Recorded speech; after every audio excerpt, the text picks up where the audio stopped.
Welcome. Today, we're going to break down something that is absolutely critical, but often gets pushed to the side: how to actually onboard the flexible workforce that so many companies now rely on.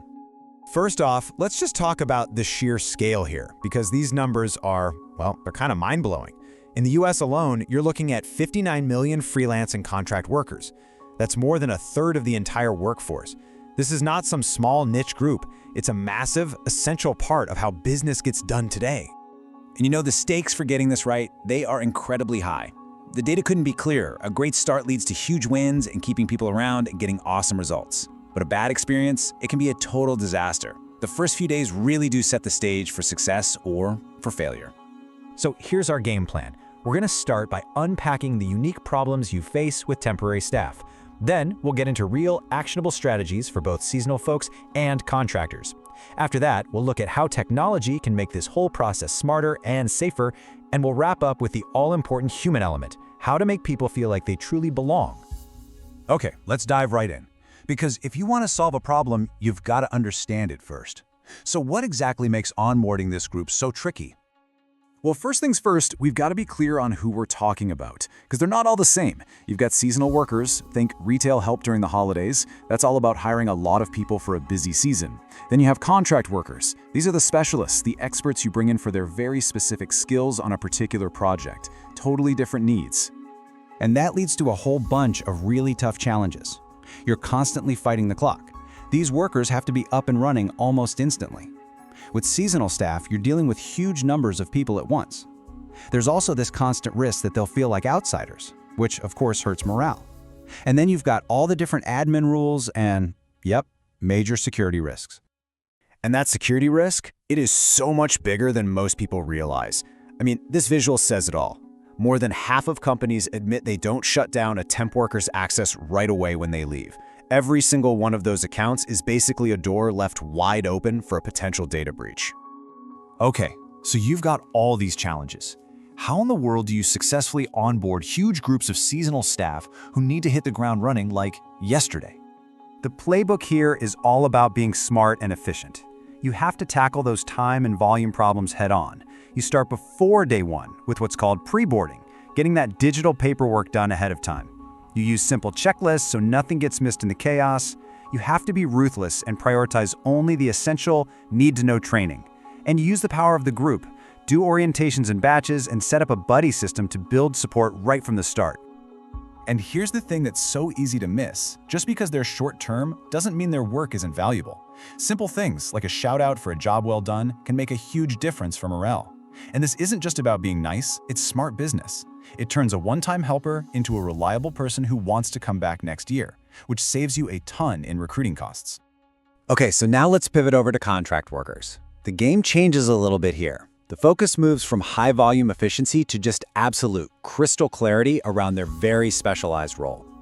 For contractors, success starts with a rock-solid contract that clearly spells out the work and the deliverables. You have to get the legal and tax stuff right to avoid massive compliance headaches later. And, critically, they need access to all the necessary tools on day one. Any delay is just wasted time and money. And finally, give them one single person they can go to with questions. And hey, don't sleep on the simple stuff that really builds trust.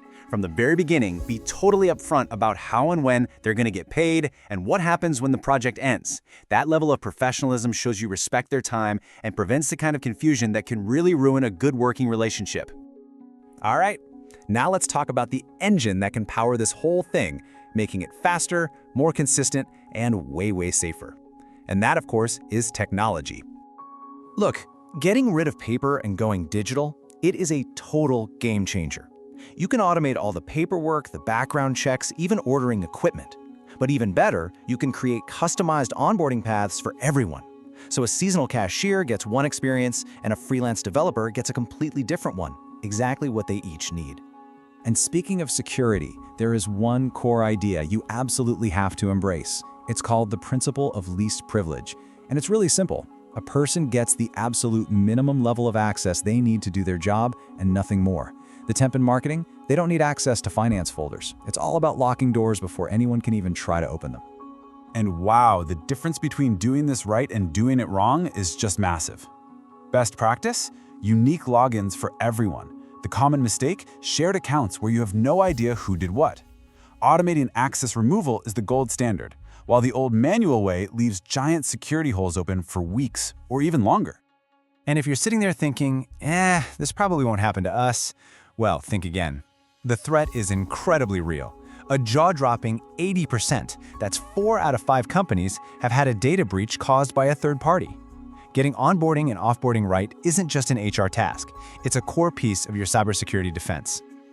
So, after all the systems, the tech, the security checklists, we get to the final piece of the puzzle. And honestly, it might be the most important one. It's the human side of things. How do you make people feel like they actually truly belong? It really all boils down to a super simple but really powerful shift in mindset, and it has to come from the top. There are no temps, no outsiders. They're just colleagues, all working toward the same goal. When your permanent team truly believes that, the entire vibe changes. And you can actually do this with some really simple, concrete actions. Give them a warm, personal welcome on day one. Add them to the Teams Slack or Teams channel immediately. Give them clear goals and check in with them just like you would with anyone else. And when the team wins, make sure they share in the celebration. So the big takeaway here is this. When you invest in making people feel included, it pays off in huge ways. A great experience doesn't just get you better work right now. It builds this amazing, reliable talent pool that you can tap into again and again. So we're going to leave you with this question. I want you to take a hard, honest look at your own process. Is it a true welcome mat that builds your team, strengthens your culture, and protects your company? Or is it just a revolving door, creating chaos, risk, and churn? The choice and the results are yours to make.